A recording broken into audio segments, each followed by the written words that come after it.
শুনছ? মনের ডায়েরি চ্যানেলে স্বাগতম।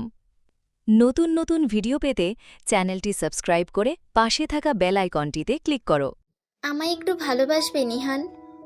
কথাটা শোনা মাত্রই চোখ মেলে তাকালো ইহান। কেবলই চোখ দুটো লেগে আসছিল, তখনই ইচ্ছের এমন কথায় চোখ মেলে তাকালো। বিরক্তি নিয়েই পাশ ফিরে তাকায় সে। ইচ্ছে তখনও উত্তরের আশা ইহানের পানে চেয়ে আসে। এই মাঝরাতে কি শুরু করলে বলো তো? এখন কি সব কথা বলার সময়? ঘুম পাচ্ছে আমার খুব, বিরক্ত করো না।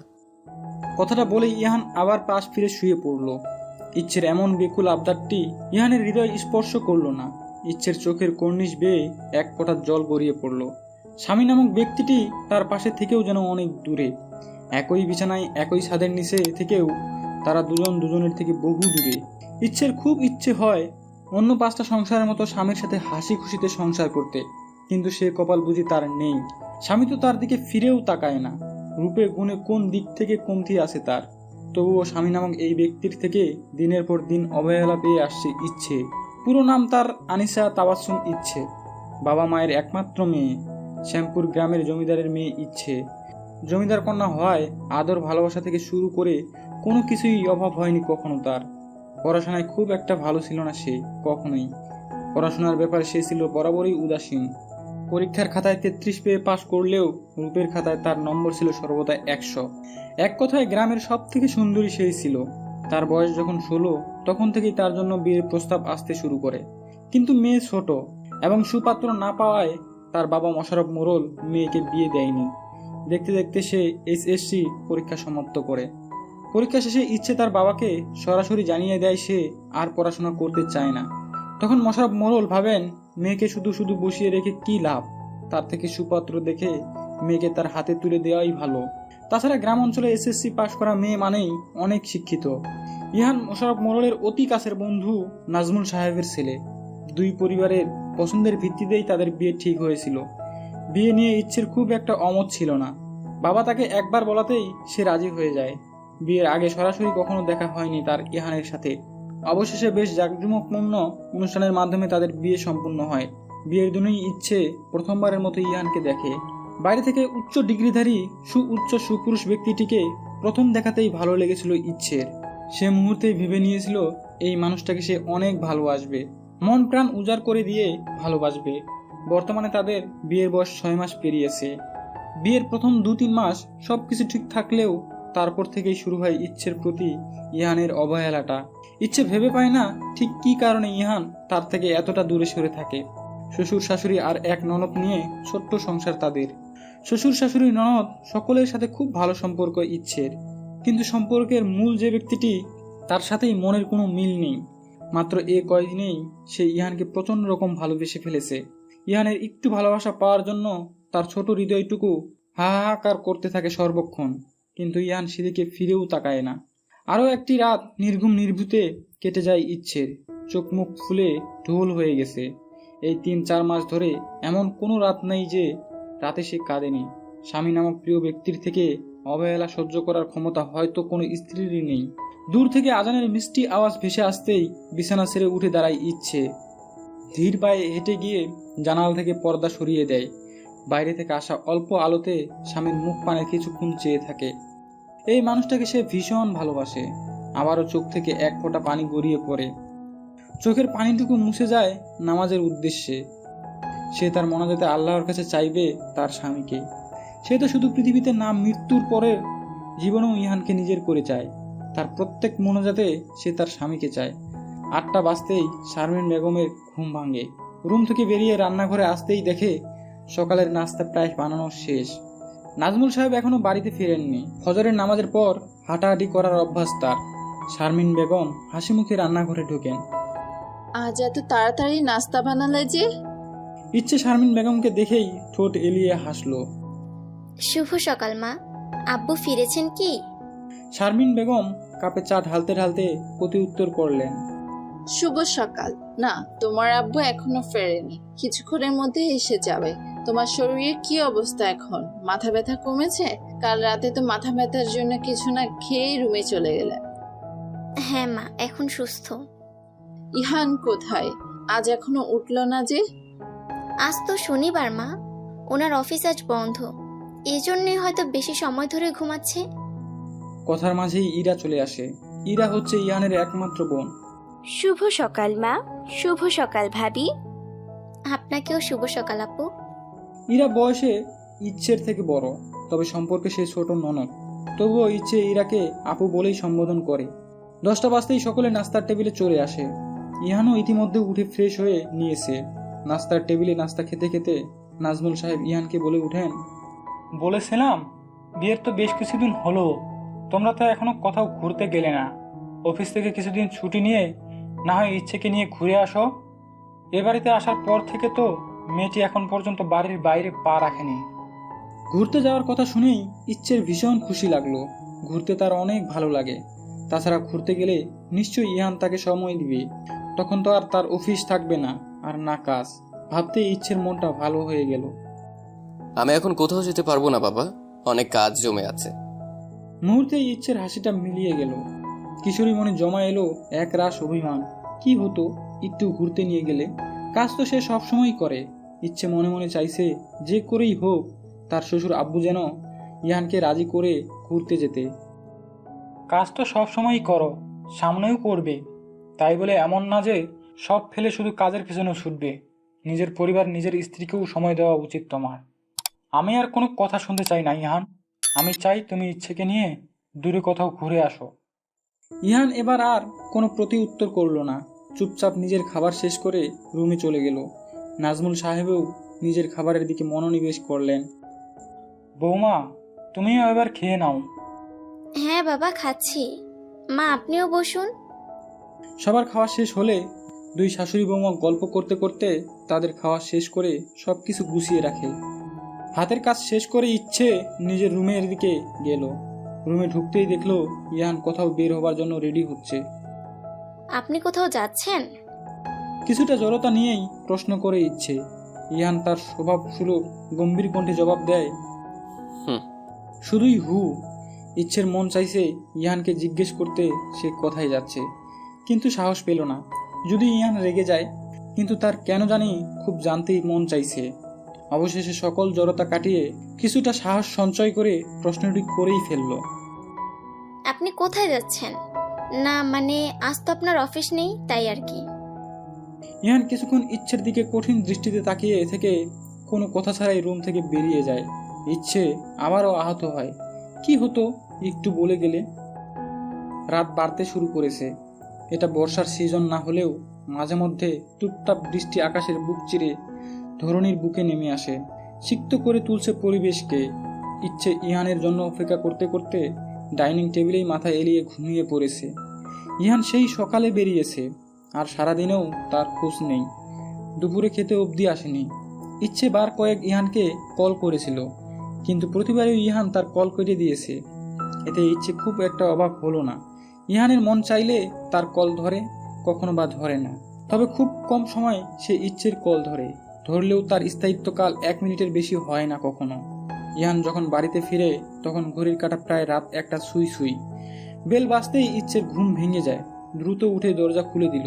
দরজা খুলতেই ওপাশে ইহানকে আধো ভেজা অবস্থায় দেখতে পেল। ইহান কোনরূপ কথা ছাড়াই ঘরের ভিতর ঢুকে গেল। ইচ্ছে আর চোখে একবার ঘড়িতে সময়টি দেখে নিল। দরজা আটকে সেও ইহানের পিছু পিছু রুমে চলে আসে। তোয়ালে সহ প্রয়োজনীয় সকল জিনিস ইহানের হাতের সামনে এগিয়ে দেয়। কিছুক্ষণ আমতা আমতা করে অবশেষে বলে ফেলে,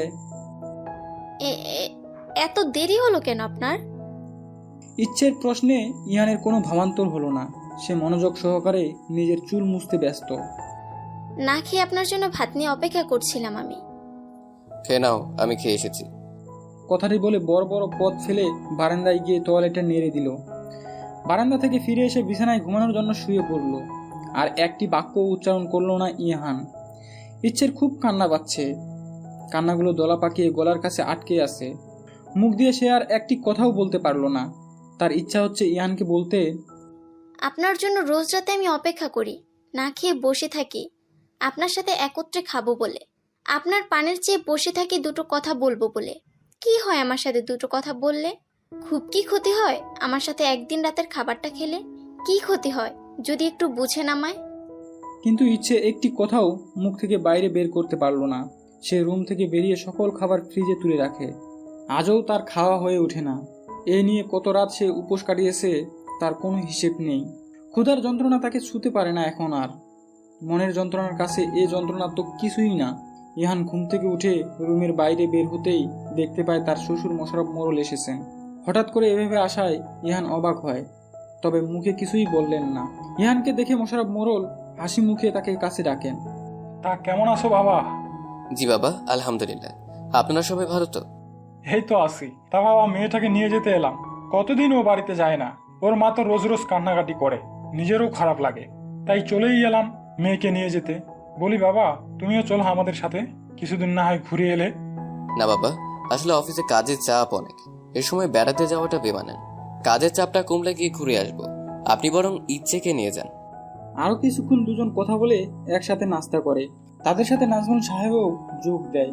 হাসি মজার মধ্যেই নাস্তাটা শেষ হয়ে যায়। কিছুক্ষণের মধ্যে ইহান অফিসের উদ্দেশ্যে বেরিয়ে যায়। ইচ্ছে ভেবেছিল তার যাওয়ার কথা শুনলেই ইহান তাকে যেতে মানা করবে, তার কোমল হাত দুটো ধরে বলবে, তুমি যেও না ইচ্ছে, তোমাকে ছাড়া একটি দিনও আমি থাকতে পারবো না। আমার ব্যস্ততা কমলে তোমায় নিয়ে আমি একদিন ঘুরে আসবো না। এখন প্লিজ তুমি যেও না। কিন্তু তেমনটা হয়নি। ইহান তাকে যেতে মানা করাটা তো দূরে থাক, সকাল থেকে তার সাথে একবার কথাও বলেনি। দুচোখের পানি উপচে পড়তে থাকে। সে মনে মনে ভেবে নেয় এবার গেলে সে 1 মাসও ফিরবে না। তখন ইহান ঠিকই বুঝবে, ইহান তাকে ফিরে আসার কথা যতদিন না বলবে সে ততদিন ফিরে আসবে না। বেশি করে জামা কাপড় গুছিয়ে নিল সে। এবার সে কিছুতেই ফিরবে না, না মানে না, কিছুতেই না। ইচ্ছে শ্যামপুরে এসেছে আজ 2 দিন হলো। এই 2 দিনে ইহান একবারও কল দিয়ে তার খোঁজ নেয়নি। ইচ্ছেও রাগ করে ইহানকে কল করেনি। সে ভেবেছিল সে রাগ করে কল না করলে হয়তো ইহান তাকে কল করবে, কিন্তু ইহান তো ইহানই।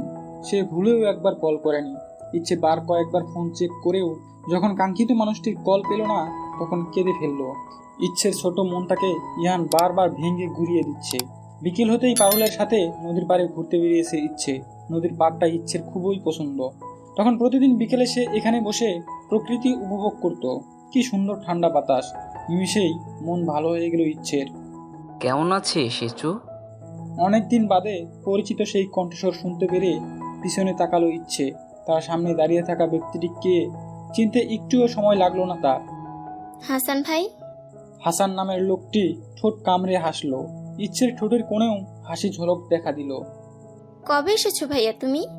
আল্লাহ, আমি তো কিছুই জানি না। এই তো সপ্তাহের মতো হয়েছে আমি এসেছি। এসেই শুনলাম ইচু পিচ্চিটার নাকি বিয়ে হয়ে গেছে। বিয়ের কথা শুনতেই ইচ্ছের মুখ লাল আভায় ছেয়ে গেল। হাসান বুঝলো ইচ্ছে লজ্জা পাচ্ছে, তাই সে কথা ঘুরিয়ে নিল। চাচিকে আমি মানা করেছিলাম তোকে জানাতে। ভেবেছিলাম তোকে একটা সারপ্রাইজ দেব। এই দেখ, তোকে সারপ্রাইজ দিয়ে দিলাম। ইচ্ছে এবার হাসি হাসি মুখে বলে উঠল, বুঝলাম। এবার বলো, বিয়ে করছো কবে? বিয়ের কথা শুনতেই হাসানের মুখে আধার নেমে এলো। সে বিদেশে গিয়ে ইচ্ছের সাথে যোগাযোগ রাখেনি। ভেবেছিল বিদেশ থেকে ফিরে ইচ্ছেকে নিজের মনের কথা জানাবে, কিন্তু ফিরে এসে জানতে পারলো ইচ্ছের বিয়ে হয়ে গেছে। কথাটা শুনেই যেন তার পুরো পৃথিবী থমকে গিয়েছিল। ইচ্ছে যখন সেদিন গ্রামে এসেছিল তখন সে ইচ্ছেকে দেখেও সামনে আসেনি। তখন সামনে আসলে হয়তো নিজেকে সামলে রাখতে পারতো না। এই জন্যই নিজেকে সামলে আজ 2 দিন পর তার সাথে দেখা করলো। হাসান সম্পর্কে ইচ্ছের দূর সম্পর্কের চাচাতো ভাই, তবে তাদের সাথে ইচ্ছেদের পারিবারিক সম্পর্ক খুবই ভালো। না রে পিচ্চি, বিয়ে নিয়ে এখনো ভাবিনি কিছু। তবে বিয়ের চিন্তা ভাবনা মাথায় আসলে সবার আগে তোকে জানাবো। ভাবতে ভাবতে তো বুড়ো হয়ে গেলে, আর কত ভাববে শুনি? নিজের বয়স দেখেছো? 2 দিন পর চুল পাকতে শুরু করবে। এবার ভাবাভাবি বাদ দিয়ে সুন্দর দেখে একটা মেয়ে বিয়ে করে নাও তো। তাদের কথার মাঝেই সন্ধ্যা ঘনিয়ে এলো। চারদিক থেকে সন্ধ্যার আজানের ধ্বনি ভেসে আসছে। ইচ্ছে বাড়ির পথে পা বাড়ালো। আজ আসি হাসান ভাই, এ ব্যাপারে অন্য একদিন কথা হবে। ইচ্ছে চোখের আড়াল হতেই হাসানের 2 চোখে পানি এসে জমা হলো। ছেলেদের নাকি কাঁদতে নেই, কিন্তু অতি কষ্টে সেই ছেলেরাও কাঁদে। যে মানুষটাকে পাওয়ার জন্য তার এত কষ্ট করা, ফিরে এসে সেই মানুষটাকে অন্য কারো অর্ধাঙ্গিনী হিসেবে দেখতে হবে, এটা সে কখনোও ভাবেনি। তবে এখন সে দোয়া করে ইচ্ছে যেন সুখে থাকে। পৃথিবীর সকল সুখ যেন ইচ্ছের দুহাতে ধরা দেয়। ইচ্ছের সুখ দেখেই না হয় সে তার বাকি জীবন কাটিয়ে দিবে। সে সিদ্ধান্ত নিল এ দেশে আর থাকবে না। সে আবারও বিদেশে চলে যাবে। এখানে থাকলে ইচ্ছের স্মৃতিগুলো তাকে ধাওয়া করবে, যেটা তার জন্য খুবই কষ্টকর হবে। তবে যাওয়ার আগে ইচ্ছের হাজবেন্ডের সাথে একবার দেখা করে যাবে। তার পিচ্চিটার কেমন ছেলের সাথে বিয়ে হয়েছে তা একবার দেখে নেওয়া দরকার। তবে ইচ্ছে হয়তো বেশ সুখেই আছে। সে ইচ্ছের মুখে কোনো বেদনার ছাপ খুঁজে পায়নি। ইচ্ছে সুখে থাকলেই হলো, এতেই তার তৃপ্তি। ইচ্ছে জানতেও পারলো না কেউ একজন তাকে ভালোবাসে, প্রচন্ড রকম ভালোবাসে, আর কখন হয়তো তার জানাও হবে না।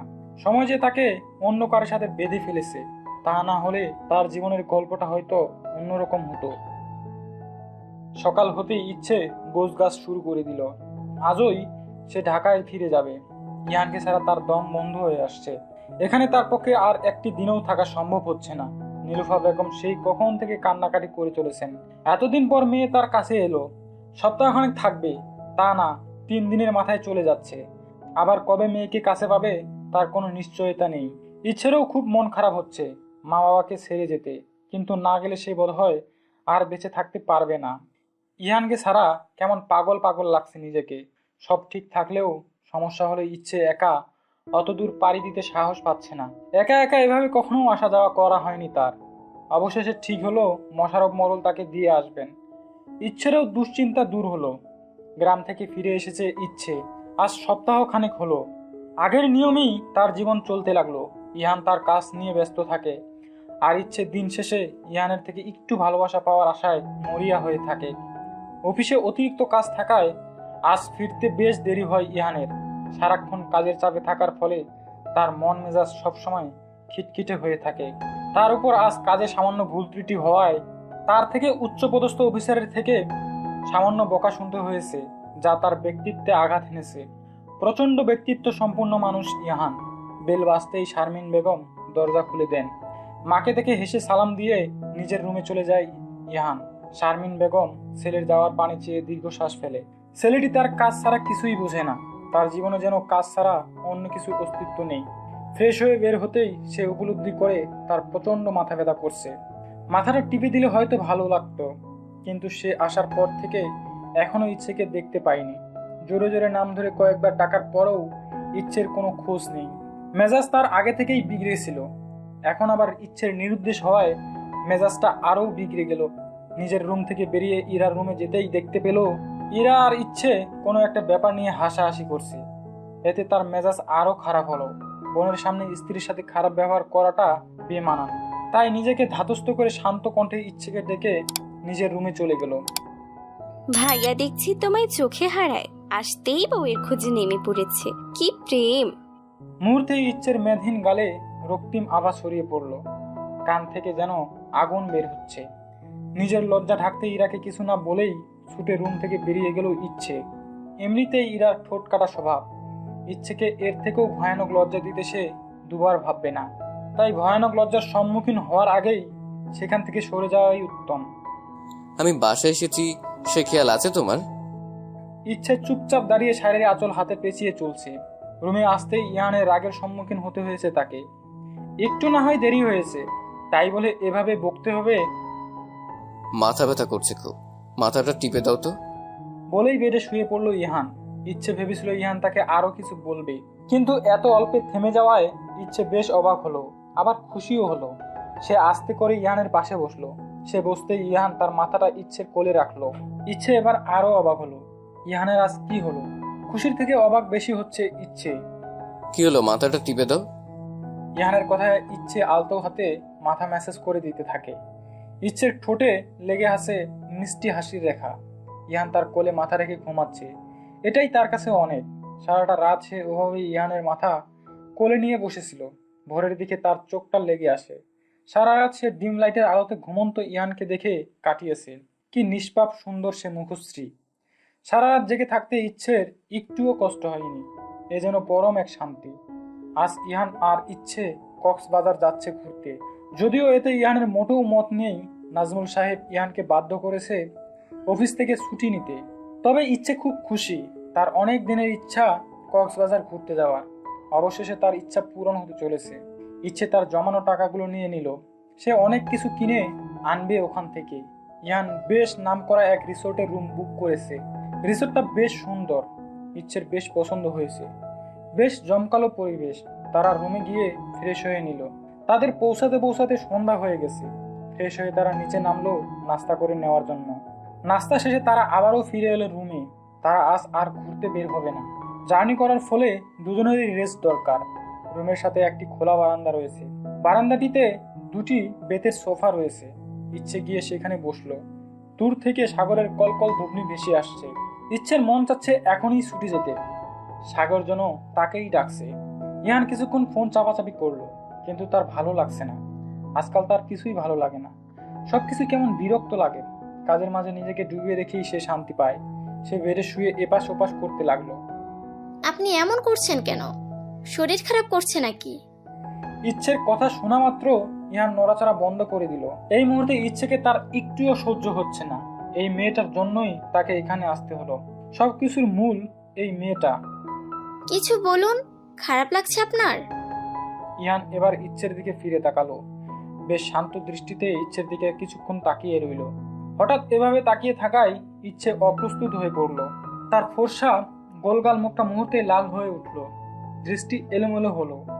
যখন সে নিজেকে সামলাতে ব্যস্ত হয়ে পড়ল, তখন ইহান শান্ত কণ্ঠে বলে উঠল, একটা অনুরোধ করবো তোমায়? ইচ্ছে মাথা তুলে ইহানের দিকে তাকালো। তার দৃষ্টিতে কৌতূহল। ইচ্ছে ইহানের চোখে চোখ রেখে তার চোখের ভাষা বুঝতে চাইল, কিন্তু সে ব্যর্থ হলো। সে কখনোই ইহানের চোখের ভাষা পড়তে পারে না। তোমার ইচ্ছেগুলোকে আমার ঘাড়ে চাপিয়ে দেবে না প্লিজ? এটা আমায় খুবই যন্ত্রণা দেয়। ইচ্ছে থমকালো। সে কি তার ইচ্ছেগুলো ইহানের উপর চাপিয়ে দিচ্ছে? নিজেকেই নিজে প্রশ্ন করলো ইচ্ছে। হ্যাঁ, সে তো চাপিয়েই দিচ্ছে। ইহান তো ঘুরতে আসতে চায়নি, বরং তার জন্যই ইহানকে আসতে হলো। ইচ্ছের বুক ভারী হয়ে আসলো। ইহানের এমন সহজ স্বীকারোক্তি যেন তার বুকে আঘাত এনেছে। সে কোনো কথা বলল না। ধীর পায়ে আবারও বারান্দায় ফিরে গেল। রাতটা সে বারান্দাতে কাটিয়ে দিল নির্ঘুম ভাবে। আমরা কি এখন ঘুরতে বের হব ইহান? ইচ্ছের কথায় আয়না থেকে চোখ সরিয়ে পাশে তাকায় ইহান। মেয়েটা সাদা একটা শাড়ি পরেছে, সাথে গোলাপি রঙের ব্লাউজ। চুলগুলো হাত খোপা করা। মুখের দুপাশে কাটা চুলগুলো ছড়িয়ে আছে। কৃত্রিম কোনো সাজসজ্জা নেই মুখে তার। কিছুক্ষণের জন্য থমকালো ইহান। সাদা শাড়িতে মেয়েটিকে মোহনীয় লাগছে। নারীর রূপের মায়া খুবই ভয়ঙ্কর। সে মায়া একবার আটকে গেলে ছাড়া পাওয়া দায়। দৃষ্টি সরিয়ে আবারও আয়নার দিকে তাকালো ইহান। বেশিক্ষণ ওদিকে তাকিয়ে থাকলে তার চোখ ঝলসে যেত হয়তো। হ্যাঁ, এখন বের হব। তুমি রেডি তো? হুম। ইহান আর চোখে একবার ইচ্ছেকে পর্যবেক্ষণ করে নিয়ে দরজার দিকে পা বাড়ালো, কিন্তু পরক্ষণেই ইচ্ছের কথা শুনে তার পা থেমে গেল। সে যেন জমে গেল। আমায় একবার জড়িয়ে ধরবেন ইহান? ইহান ইচ্ছের দিকে অবাক হয়ে তাকিয়ে আছে। মেয়েটা হুটহাট এমন আবদার করে বসে যা তাকে অস্বস্তিতে ফেলে দেয়। ইহান ইচ্ছের চোখের দিকে তাকায়। ওই চোখে রয়েছে এক রাস আকুতি। বেশি সময় ওই চোখে তাকিয়ে থাকতে পারলো না ইহান। চোখ ফিরিয়ে নিল। দরজার দিকে অগ্রসর হতে হতে বলল, আমি বের হচ্ছি, তুমিও এসো। বলতে বলতেই দরজা খুলে রুম থেকে বেরিয়ে গেল ইহান। ইচ্ছে নিজের চোখ বন্ধ করে নিল। চোখ বন্ধ করতেই এক ফোঁটা জল গড়িয়ে পড়ল তার সুন্দর মুখশ্রীতে। পুরোটা দিন তারা সমুদ্র পাড়ে ঘুরে কাটিয়েছে। দুপুরের দিকে পাশের এক রেস্টুরেন্ট থেকে খেয়ে নিয়েছিল। দিন গড়িয়ে রাত নেমেছে। রাতে যেন সবুজের সৌন্দর্যতা আরো কয়েক গুণ বেড়ে গেছে। তারা আরো কিছুক্ষণ সমুদ্র পাড়ে কাটিয়ে নিজেদের রুমে ফিরে আসলো। ইচ্ছেকে অনেক ক্লান্ত লাগছে। কোনো রকম ফ্রেশ হয়ে সে বিছানায় গা এলিয়ে দিল। নরম গদিওয়ালা বিছানায় গা এলিয়ে দিতেই রাজ্যের ঘুম এসে তার চোখে ধরা দিল। ইহান একবার ইচ্ছের দিকে তাকিয়ে সেও এক পাশ করে শুয়ে পড়ল। কিছুক্ষণের মাঝে সেও ঘুমের দেশে পাড়ি জমালো। ইচ্ছের যখন ঘুম ভাঙলো তখন মাঝরাত। জানালা গলিয়ে চাঁদের আলো পুরো রুমে ছড়িয়ে পড়েছে। এই চাঁদের আলোয় ইহানের সুন্দর মুখটা ইচ্ছের নজর কাড়লো। একটি অবাধ্য ইচ্ছা তাকে গ্রাস করে নিল। মনের সাথে যুদ্ধে হেরে গিয়ে সে অতি সাবধানে ইহানের কপালে তার নরম অধর ছোঁয়ালো। ঘুমের মাঝে ইহান চোখ কুঁচকে ফেললো। তা দেখে ইচ্ছের কেন জানি খুব মন খারাপ হলো। লোকটা জেগে থাকতেও আমায় পছন্দ করে না। আমার স্পর্শ তো মোটেই না। ঘুমিয়ে থেকেও আমার স্পর্শে বিরক্ত হয়। এতটাই কি অপছন্দের আমি? নিজ মনেই প্রশ্ন করলো ইচ্ছে। তার মনে হলো তার প্রশ্নের উত্তরে আশপাশ থেকে কেউ চিৎকার করে বলছে, হ্যাঁ, তুমি তার খুবই অপছন্দের একজন। তুমি তার বিরক্তির একমাত্র কারণ।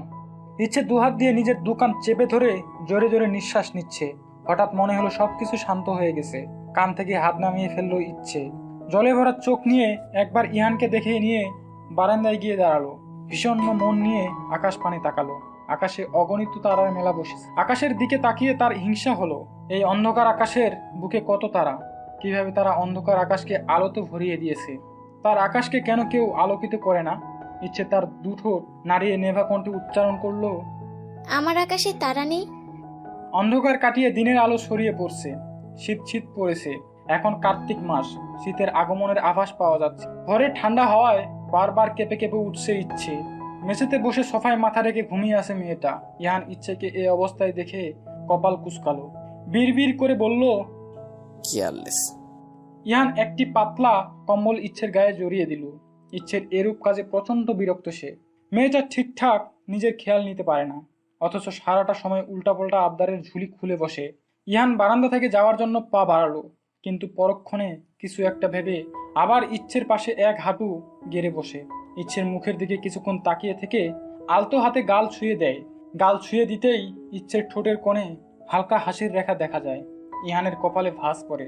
সে গাল থেকে হাত তুলে ইচ্ছের মুখের সামনে নাড়ায়, কিন্তু ইচ্ছে চোখ মেলে না। ইহান এবার শিওর হয় ইচ্ছে ঘুমিয়ে আছে। ভাবতেই বুকে হাত দিয়ে জোরে স্বস্তির নিঃশ্বাস ফেলে। সে ভেবেছিল হয়তো ধরা পড়ে গেছে। বিড়বিড় করে বলে উঠল, বজ্জাত মেয়ে। বেলা বাড়তেই সূর্য তার সোনালি রশ্মি ছড়িয়ে দেয়। সূর্যের মিষ্টি আলোতে ঘুম ভাঙে ইচ্ছের। আড়মোড় ভেঙে পিট পিট করে চোখ মেলে। ঘাড়ে ব্যথা অনুভব করছে। এভাবে ঘাড় বাঁকা করে ঘুমানোর ফলে ঘাড় চেপে ধরে উঠতেই সে অনুভব করলো তার গায়ে কিছু জড়িয়ে আছে। এতক্ষণে নিজের শরীরের দিকে নজর পড়ে ইচ্ছের। গায়ে কম্বল জড়ানো দেখে তার কপাল মাঝে ভাঁজ দৃঢ় হয়। পরক্ষণেই তা মিলিয়ে যায় এবং ঠোঁটে ফুটে উঠে মিষ্টি হাসি। ইস, আজকে সকালটা এত সুন্দর কেন? সকালের খাবার খেতে একটি হোটেলে এসেছে তারা। ইহান লক্ষ্য করেছে সকালে ঘুম ভাঙার পর থেকেই ইচ্ছে তার দিকে কামনার চোখে তাকাচ্ছে আর মিটিমিটি হাসছে। ইহান এখন পর্যন্ত এর রহস্য উদ্ঘাটন করতে পারেনি, তবে সে থেমে নেই। সে বারবার মনে করার চেষ্টা চালাচ্ছে যে কি এমন কারণে ইচ্ছে এমন করতে পারে। ভোরের ওই বিষয়টি তো হতেই পারে না, কারণ ইহান বেশ কয়েকবার চেক করে দেখেছিল। সে কোনোভাবেই সমীকরণ মিলাতে পারছে না। এরই মাঝে তাদের খাবার চলে আসে। এখানে রেস্টুরেন্টগুলোতে বিভিন্ন সামুদ্রিক মাছের খুবই সুস্বাদু আইটেম পাওয়া যায়। খাবার আসতেই খাবারের সুন্দর স্মেল যেন ক্ষুধা আরও বাড়িয়ে তুলছে। ইচ্ছের নজর গেল তাদের পাশের টেবিলে বসা এক কাপলের দিকে। নিউ ম্যারিড কাপল হয়তো। ছেলেটি খুব যত্ন করে মেয়েটির মুখে খাবার তুলে দিচ্ছে। মুহূর্তেই ইচ্ছেরও মনে হলো ইহান যদি তাকে একবার খাইয়ে দেয় তাহলে ব্যাপারটা দারুণ হবে।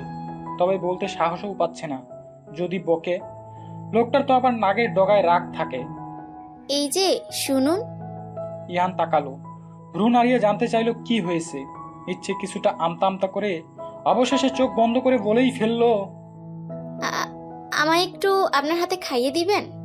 কথাটা শেষ করে ইচ্ছে এক চোখ মেলল ইহানের মুখ ভাব পর্যবেক্ষণ করার জন্য। এদিকে ইচ্ছের হঠাৎ এমন আবদারে ইহানের গলায় খাবার আটকে গেল। সে কাশতে শুরু করলো। ইচ্ছে দ্রুত পানি বাড়িয়ে দিল ইহানের দিকে। কাশি থামতেই ইহান গরম চোখে ইচ্ছের দিকে তাকালো। ইচ্ছে তখন ভয়ে কাচুমচু হয়ে রয়েছে। ফিরে চলো, তারপর তোমায় দেখে নিচ্ছি। ইহানের এমন হুমকি শুনে ইচ্ছের আর খাওয়া হলো না। সে যে কেন তখন ওটা বলতে গেল, আফসোস হচ্ছে তার বড্ড। ভয়ে সে এখন খেতেও পারছে না। হোটেল থেকে বেরিয়ে তারা এখানের মার্কেটে এসেছে। আজ তাদের এখানে শেষ দিন। কাল তারা আবার ফিরে যাবে ঢাকা। তারা একটি দোকানে গেল যেখানে ঝিনুক এর তৈরি বিভিন্ন অর্নামেন্টস রয়েছে। ইচ্ছে বেশ কিছু জিনিস কিনলো। তার নজর গেল কাচের কিছু চুড়ির উপর। তা দেখা মাত্র ইচ্ছের কিনতে মন চাইল। চুরির প্রতি তার বরাবরই দুর্বলতা রয়েছে। শুনুন, আমায় কিছু চুড়ি কিনে দিবেন? চুড়ি আমার খুব পছন্দ। তোমায় তো আমি টাকা দিয়েছি কেনাকাটা করার জন্য, এগুলো কিনলে যখন ওটাও কিনে নাও। মুহূর্তে ইচ্ছের মন খারাপ হয়ে গেল। সে চেয়েছিল ইহান নিজ হাতে তাকে চুড়ি কিনে দিক। সে আর চুড়ি কিনল না। ইহান ব্যাপারটা লক্ষ্য করেও পাত্তা দিল না। কেনাকাটা ঘোরাঘুরি শেষ করে তারা একবারে সন্ধ্যার পর হোটেলে ফেরে। হোটেলে ফিরে তাদের মধ্যে আর কোনো কথা হয় না। এমনকি সকালের ব্যাপারটা নিয়েও ইহান ইচ্ছেকে কিছু বলেনি। তবে ইচ্ছে চাইছিল ইহান তার সাথে কথা বলুক, সকালের ব্যাপারটা নিয়ে বকাঝোকা করুক। তবুও সে তার সাথে একটু কথা বলুক। ইহান কি বুঝে না সে তার সাথে কথা বলার জন্য ছটফট করে? কেন বুঝে না ইহান যে ইচ্ছে নামের মেয়েটি তাকে পাগলের মতো ভালোবাসে, নিজের থেকেও বেশি ভালোবাসে? আকাশটা আজ ধূসর রঙে রেঙেছে। তার বুকে আজ সূর্যি মামা উকি দেয়নি। কৃষ্ণরাঙ্গা মেঘের রাজত্ব আজ আকাশের বুকে। গতকাল রাতেও ঝুম বৃষ্টি হয়েছে। ভেজা রাস্তাঘাট তার জানান দিচ্ছে ইচ্ছের ঘুম ভাঙতেই সে ছাদে চলে আসে। ছাদের পাশগুল কেমন পিচ্ছিল হয়ে আছে, পা দিলেই স্লিপ করবে। ইচ্ছে খুব সাবধানে পা ফেলে ছাদের কিনার ঘেঁষে দাঁড়ালো। ঠান্ডা বাতাসে তার লোমকূপ কেঁপে উঠল। সে বেশি সময় দাঁড়াতে পারলো না, সাবধানে পা ফেলে ছাদ থেকে নেমে এলো। বাড়িতে সবাই ঘুমিয়ে আছে। ইচ্ছে উত্তর দিকে ইরার রুমের দিকে পা বাড়ালো। দরজা হালকা ফাঁকা করতেই সে দেখতে পেল ইরা মেঝেতে কাচুমাচু হয়ে ঘুমিয়ে আছে। ইচ্ছে অবাক হলো, এই ঠান্ডার মধ্যে মেয়েটা মেঝেতে কেন? পরক্ষণেই বেডের দিকে নজর যেতেই তার কাছে সবটা ক্লিয়ার হলো। বেডে টিনা হাত পা সরিয়ে ঘুমিয়ে আছে। পুরো বেডটাই তার দখলে। টিনা হচ্ছে ইহানের ফুফাতো বোন। মেয়েটাকে ইচ্ছের কাছে কেমন সুবিধার মনে হয় না। তাদের বিয়ের সময় তাকে একবার দেখেছিল, আর এই দেখা হলো। মেয়েটা এখানে এসেছে আজ 2 দিন হলো। তারা যেদিন কক্সবাজার থেকে ফিরেছে তার পরদিনেই এই মেয়ে এসেছে। ইচ্ছে আলতো করে ইরাকে ডাকলো। এভাবে ঠান্ডায় শুয়ে থাকলে নির্ঘাত মেয়েটার জ্বর বাঁধিয়ে বসবে। এই আপু, আপু উঠো। বার কয়েক ডাকার পর আলতো করে চোখ মেলে তাকালো ইরা। কি হয়েছে ভাবি? তুমি আগে উঠো। ইরা ঘুম ঘুম চোখে উঠে দাঁড়ালো। যাও এবার মার পাশে গিয়ে ঘুমিয়ে পড়ো। এভাবে ঠান্ডায় শুয়ে থাকলে তো জ্বর এসে যাবে। আব্বু নেই, এখন হাঁটতে গেছেন। তুমি গিয়ে বরং মার সাথে শুয়ে পড়ো। কি করব বলো? ওই ডাইনি যেভাবে হাত পা ছুড়ে তাতে নির্ঘাত আমার প্রাণ চলে যাবে, তাই বাধ্য হয়ে নিচে শুয়েছি। ইরার কথায় ইচ্ছে চোখ বড় বড় করে তাকালো। ইস, আসতে বলো, শুনতে পাবে তো। ইরা আর কোনো কথা না বলে ঝুলতে ঝুলতে শারমিন বেগমের রুমের দিকে চলল। ইচ্ছেও রান্নাঘরের দিকে পা বাড়ালো। ইচ্ছে, উঠেছিস মা? শারমিন বেগম রুম থেকে বের হতে হতে ডাক ছাড়লেন। ইচ্ছে তখন রান্নাঘর থেকে নাস্তা টেবিলে সাজাচ্ছিল। শুভ সকাল মা। এমা, তোর তো দেখছি নাস্তাও বানানো শেষ। কখন উঠেছিস? ঘুমেসনি রাতে? ঘুমিয়েছি তো মা, তাড়াতাড়ি ঘুম ভেঙে গেল, তাই নাস্তা বানিয়ে ফেললাম। ভালো করেছিস। বলেই শারমিন বেগম হাসলেন। হীরের টুকরো বউ পেয়েছেন তিনি। মাঝে মধ্যে তার মনে হয় এই মেয়েটা তার পরিবারে না এলে তার পরিবারটা অপূর্ণ থেকে যেত। পাড়ার অন্য সব শাশুড়িরা যখন তাদের বউয়ের বিভিন্ন দোষ নিয়ে কথা বলতে ব্যস্ত, তখন সে অহংকারের সাথে নিজের বউয়ের প্রশংসা করেন। তখন গর্বে যেন তার বুক ভরে যায়। নাস্তা শেষে ইহান রুমে এসে রেডি হতে থাকে অফিসের জন্য। সব ঠিক থাকলেও সে তার হাত ঘড়িটা কোথাও খুঁজে পায় না। অবশেষে বাধ্য হয়ে সে ইচ্ছেকে ডাকে। একবার ডাকতেই ইচ্ছে হাজির হয়। আমার হাত ঘড়িটা কোথাও খুঁজে পাচ্ছি না, একটু জলদি খুঁজে দাও তো। ইচ্ছে মাথা নাড়িয়ে ড্রেসিং টেবিলের সামনে চলে যায়। মিনিটের মাঝে সে হাতে ঘড়ি নিয়ে ফিরে আসে। ইহান তা দেখে কপাল কুঁচকায়। সে এতক্ষণ খুঁজে যা পেল না তা ইচ্ছে মিনিটের ভিতর কিভাবে পেয়ে গেল। আমি পরিয়ে দেই। ইচ্ছের কথা ইহান তার দিকে তাকিয়ে ভ্রু নাচিয়ে বলল, কেন, আমি পড়তে পারি না? বলেই ইচ্ছের হাত থেকে ঘড়িটা নিতে চাইলে ইচ্ছে তার হাত সরিয়ে ফেলে। আপনি পড়তে পারেন না সেটা আমি বলিনি, আমি চাচ্ছি আমার হাতে ঘড়িটা পরিয়ে দিতে। ইচ্ছের একরকম কণ্ঠ শুনে ইহান অবাক হলো। এই প্রথম মেয়েটা নির্ভয়ে তার সাথে কথা বলছে। এইসব ছেলে মানুষের মানে কি ইচ্ছে? ইচ্ছে কিছুক্ষণ ইহানের চোখের দিকে তাকিয়ে থেকে বলে উঠল, ভালোবাসি আপনাকে। কেন বুঝেন না, নাকি বুঝতে চান না? ইহান প্রতিউত্তর করল না, স্তব্ধ হয়ে দাঁড়িয়ে রইল। এই সুযোগে ইচ্ছে অতি সাবধানে ইহানের হাতে ঘড়িটি পরিয়ে দিল। ইচ্ছে তার দৃষ্টি ঘুরিয়ে ইহানের সামনে থেকে সরে যায়। রুম থেকে বেরিয়ে যেতে যেতে ইহানকে উদ্দেশ্য করে বলে, এত অবাক হওয়ার কিছু নেই, আজ থেকে এটা রোজ একবার করে বলবো, তাই অভ্যাস করে নেন। ইহান অবাক হতেও যেন ভুলে গেছে। তার ভেতর কেমন অনুভব হচ্ছে সেটা সে নিজেও জানে না। সে নির্বাক দাঁড়িয়ে রইল। আজ একসাথে এতগুলো চমক সে নিতে পারছে না। যে মেয়েকে চোখ রাঙিয়ে কথা বললে চোখের পানি বন্যা বইয়ে দেয়, সে কিনা তাকে থ্রেট করলো। ইহানের ঠোঁটের কোণে হালকা হাসির সন্ধান মেলে। পাগলি মেয়ে। নিঃমনে আবারও হাসলো ইহান। হঠাৎ কিছু মনে করতেই সে নিজের হাতের দিকে তাকালো। তার মুখে আবারও হাসি ফুটে। এই প্রথমবার তবে নিজের বুদ্ধি খাটালে? ঠোঁট কামড়ে হাসলো ইহান। হাত ঘড়িতে সময় দেখে নিয়ে সে দ্রুত বাইরে পা বাড়ালো। আজ বড্ড দেরি হয়ে গেছে তার। আকাশ এখনো ধোঁয়াময় মেঘে ঢেকে আছে। দুপুরে এক পশলা বৃষ্টি হয়ে গেছে। এখন পরিবেশ একদম সতেজ। ইচ্ছে বারান্দায় দাঁড়িয়ে বাইরের পরিবেশ উপভোগ করছিল। তখনই তার নজর যায় নিচে গেটের ভিতর ঢুকছে একটি কালো রঙের গাড়িটির উপর। গাড়িটি চিনতে তার ভুল হয় না, এটা ইহানের গাড়ি। কিন্তু ইহান এ সময়ে বাসায় কেন ফিরল? চিন্তায় তার কপালে সূক্ষ্ম ভাঁজ পড়ে। বারান্দা থেকে বেরিয়ে সে সোজা ড্রয়িং রুমে চলে আসে। সেখানে আপাতত কেউ নেই। তার এখানে আসার কারণ একটাই, তা হলো ইহান বাসার ভেতর ঢুকতেই তাকে জেরা করে। সে পায়চারি করতে করতে সাজিয়ে নিল ইহান আসলে কি কি বলবে। তখনই ইহান বাসায় ঢোকে। ইচ্ছেকে এভাবে পায়চারি করতে দেখে সে ভ্রু কুঁচকায়, তবে নীরব থাকে। কোনো কথা ছাড়াই নিঃশব্দে সে রুমের দিকে অগ্রসর হয়। আপনি আজ এ সময় কেন? পেছন থেকে ইচ্ছের কথা শুনে ইহান দাঁড়িয়ে যায়, তবে কয়েক সেকেন্ডের ব্যবধানে আবারও বড় বড় পা ফেলে রুমে চলে যায়। ইচ্ছেও তার পিছু পিছু রুমে চলে যায়। কই বললেন না তো? ইহান বেডে বসে এক হাতে টাইটা খুলে ইচ্ছের দিকে গম্ভীর দৃষ্টিতে তাকায়। তার মুখ একদম স্বাভাবিক। ইচ্ছের দিকে তাকিয়ে থেকেই গম্ভীর কণ্ঠে প্রশ্ন করে, তুমি জানতে চাইলে কেন আমি উত্তর দেব? ইহানের এরূপ কথায় ইচ্ছের রাগ হলো। কঠিনভাবে কিছু কথা শুনিয়ে দিতে ইচ্ছে হলো, কিন্তু মুখে সে কিছুই বলল না। মন খারাপ করে রুম থেকে বের হতে নিলে পেছন থেকে ইহান বলে ওঠে, রেডি হয়ে নাও, বাইরে বের হব। কথাটা ইচ্ছের কানে পৌঁছাতেই সে যেন শকড হয়ে গেল। এটা কি সত্যি ইহান? ইহান তাকে ঘুরতে নিয়ে যাবে? নিজের ভাবনাকে প্রমাণ করতে সে নিজ হাতে চিমটি কাটলো। হাতের তীব্র ব্যথা অনুভব হতেই সে শিওর হলো, হ্যাঁ এটা সত্যি। ইচ্ছে রেডি হয়ে হায়নায় নিজেকে খুঁটিয়ে খুঁটিয়ে দেখছে কোনো কিছুর কমতি আছে কিনা। সাদা জমিন লাল পার বিশিষ্ট শাড়ির সাথে ম্যাচিং ব্লাউজ, খোপায় তার প্লাস্টিকের ফুলের গাজরা। গাজরাটা রিয়েল ফুলের হলে আরো ভালো হতো, সুন্দর সুবাস ছড়াতো। সামনের কাটা চুলগুলো শীতের দুপাশে ছেড়ে দিয়েছে, যা কাঁধ অবধি ঝুলে আছে। কপালের মাঝে ছোট্ট একটা টিপ তার জায়গা করে নিয়েছে। চোখের নিচে হালকা কাজল রেখা টেনেছে, যা চোখের সৌন্দর্য আরো বাড়িয়ে তুলেছে। কানে তার সোনার ঝুমকো, হাতে সোনার বালা। ইহান ওয়াশরুম হতে বের হতেই এমন দৃশ্য দেখে থমকে গেল। তার সামনে যেন মায়া রাজ্যের রাজকুমারী দাঁড়িয়ে, যার চোখ মুখ সবটা জুড়ে কেবল মায়া ছেয়ে আছে। আমি কেমন লাগছে ইহান? ইহান একবার ইচ্ছেকে দেখে নিয়ে স্বাভাবিকভাবেই বলল, তোমায় তোমার মতোই লাগছে। তোমার নিশ্চয়ই আমার মতো দেখতে লাগবে না? নিমিষেই ইচ্ছের হাসি হাসি মুখটা নিভে গেল। সুন্দর মুখশ্রীতে নেমে এলো ঘন কালো আধার। চোখে জমতে শুরু করলো অশ্রুকণা। যার জন্য তার এত আয়োজন করে সাজসজ্জা করা, সেই তো তাকে একবার ভালো করে দেখলো না। আচ্ছা, ইহান কি কখনো তার দিকে ভালোবাসার দৃষ্টি নিয়ে তাকিয়েছিল? যদি কখনো ভালোবাসার দৃষ্টিতে তার দিকে তাকাতো, তাহলে একবারের জন্য হলেও সে ইচ্ছের রূপের প্রশংসা না করে পারতো না। ইহানের জন্য ইচ্ছে লাল রঞ্জিত একটি পাঞ্জাবি বেডের উপর রেখে দিয়েছিল, কিন্তু ইহান সেটা পরলো না। কাবার্ড থেকে কালো রঙের টি শার্ট নিয়ে গায়ে জড়িয়ে উপরে একটা জ্যাকেট পরে নিল। এটা দেখে ইচ্ছের মন আকাশে আরো ঘন মেঘ জমলো। তবে কি তার সাথে ম্যাচিং হয়েছে বলেই ইহান পাঞ্জাবি পরলো না? কথাটা মাথায় আসতেই ইচ্ছের বুকের বাঁ পাশে হালকা ব্যথা অনুভব হলো। বুক ভারী হয়ে আসতে লাগলো। কান্নার চোখ থেকে বৃষ্টি হয়ে ঝরতে চাইলো। সে কি এতটাই অপছন্দের? নিচে নামতেই টিনাকে গাড়ির পাশে দাঁড়িয়ে থাকতে দেখে অবাক হলে ইচ্ছে। টিনাও যাচ্ছে সাথে। এই মেয়েটাকে ইচ্ছে একদমই সহ্য করতে পারে না, কেমন গায়ে পড়া স্বভাবের। তাছাড়া কোনো এক কারণে টিনাও ইচ্ছেকে খুব একটা পছন্দ করে না, তবে সে কারণটা অজানা।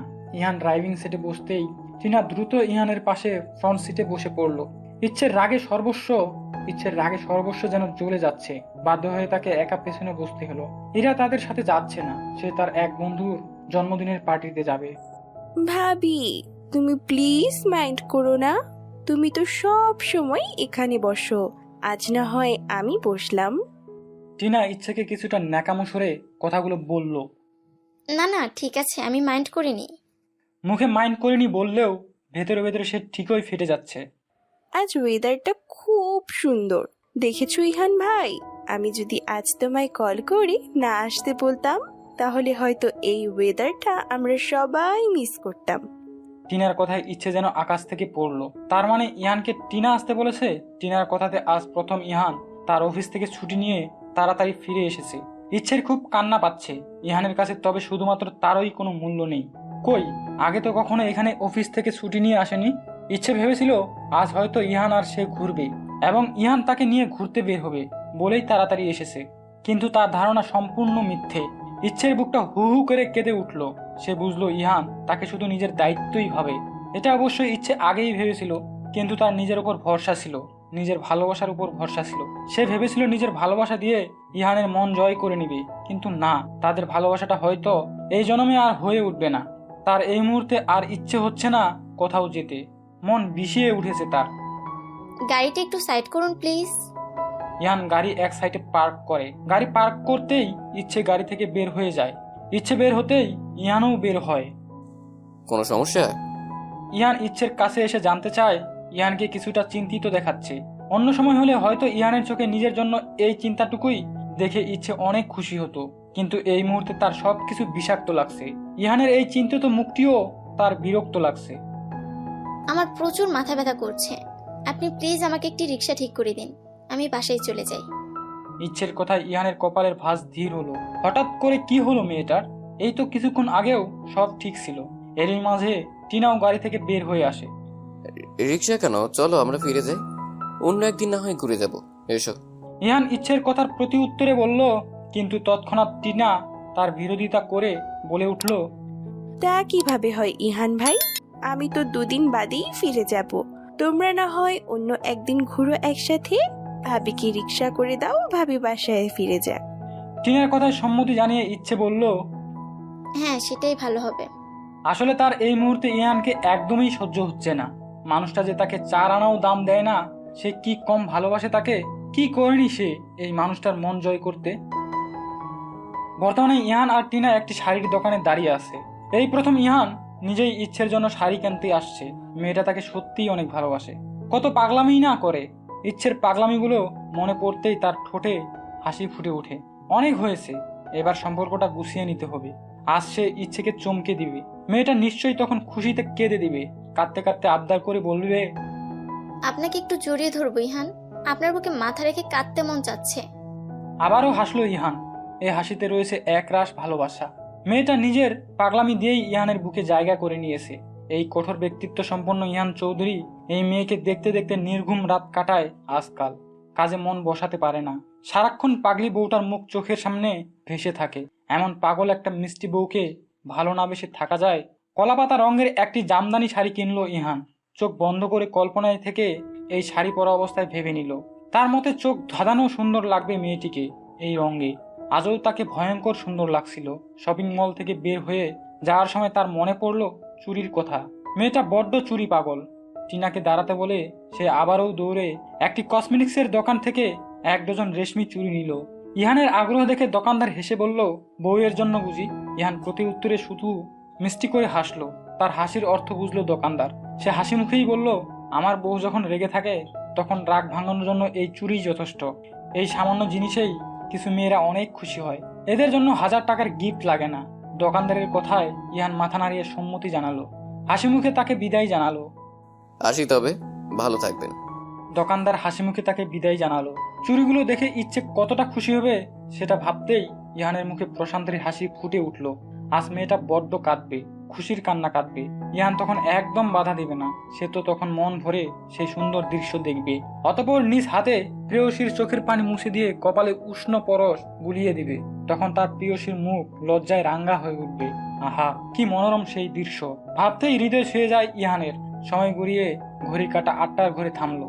ড্রয়িং রুমে সকলে বিরস মুখে ইহান আর টিনার আসার অপেক্ষা করছিল।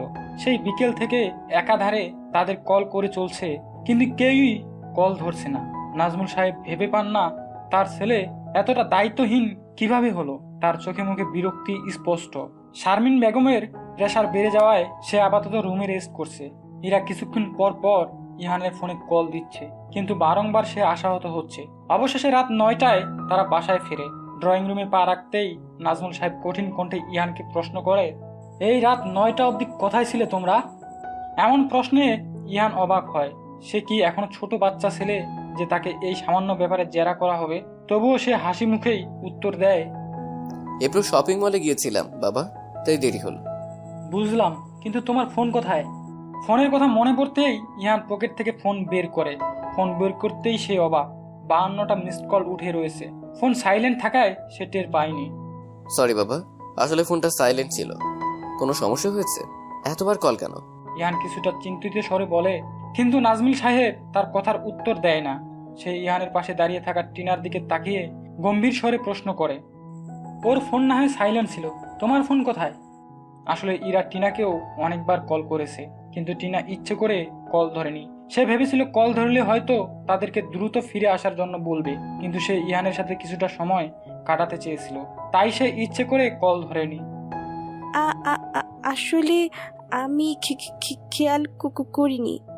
কাল সকালে বাড়ি ফিরে যাবে তুমি, আশা করি দ্বিতীয়বার আর বলতে হবে না। নাজমুল সাহেবের কথা শুনে টিনার মুখটা ছোট হয়ে গেল। সে শুধু মাথা নাড়িয়ে সায় জানালো। এটা কেমন কথা বাবা, এভাবে কেন বলছো? ইহান কিছুটা অবাক হয়ে জানতে চাইলো কিন্তু এবারও নাজমুল সাহেব চুপ রইলেন।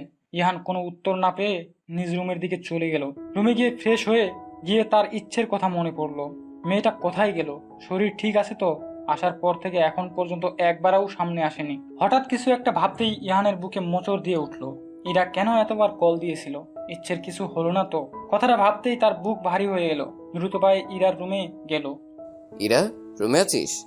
হ্যাঁ ভাইয়া, ভিতরে আয়। ইয়ান ভিতরে ঢুকে প্রথমেই পুরো রুমে চোখ বুলায়, কিন্তু না, সে কোথাও ইচ্ছেকে দেখতে পায় না। ইহানের বুকটা ধক করে উঠে। তবে কি সে যা ভেবেছিল তাই সত্যি? তোর ভাবি কোথায়? কোথাও দেখছি না যে। ইরা এবার ভাইয়ের দিকে তাকালো। ভাইকে কেমন অস্থির দেখাচ্ছে। ইরা ভেবেছিল ইহানকে সে কিছু কঠিন কথা বলবে, কিন্তু তার অস্থিরতা দেখে তার আর ভাইকে কষ্ট দিতে ইচ্ছে হলো না। এটা বলার জন্যই তোমায় কল দিয়েছিলাম ভাইয়া। তখন যদি কলটা ধরতে তাহলে হয়তো ভাবি এখন এখানেই থাকতো। কথাটুকু বলে থামলো ইরা। ইচ্ছে কি তবে এখানে নেই? কোথায় তাহলে? এত এত প্রশ্ন ঝেঁকে ধরে ইহানকে। কোথায় ইচ্ছে? ইহানের প্রশ্নে ইরা তপ্ত নিঃশ্বাস ফেলে বলতে শুরু করে, বিকেলে তোরা বের হওয়ার কিছু সময় পরেই ইচ্ছের বাবা মোশাররফ মোড়ল আসেন। সাথে হাসানও এসেছে। মূলত হাসানকে ইচ্ছের শ্বশুরবাড়ির লোকদের সাথে পরিচয় করিয়ে দেওয়ার জন্যই আসা মোশাররফ মোড়লের। হাসান সামনের মাসেই জার্মান চলে যাবে। যাওয়ার আগে একবার ইচ্ছের শ্বশুরবাড়ি দেখে যেতে চেয়েছে। ইরা তখন রেডি হয়ে বের হচ্ছিল, কিন্তু তাদের দেখে সে আর বাইরে যায় না।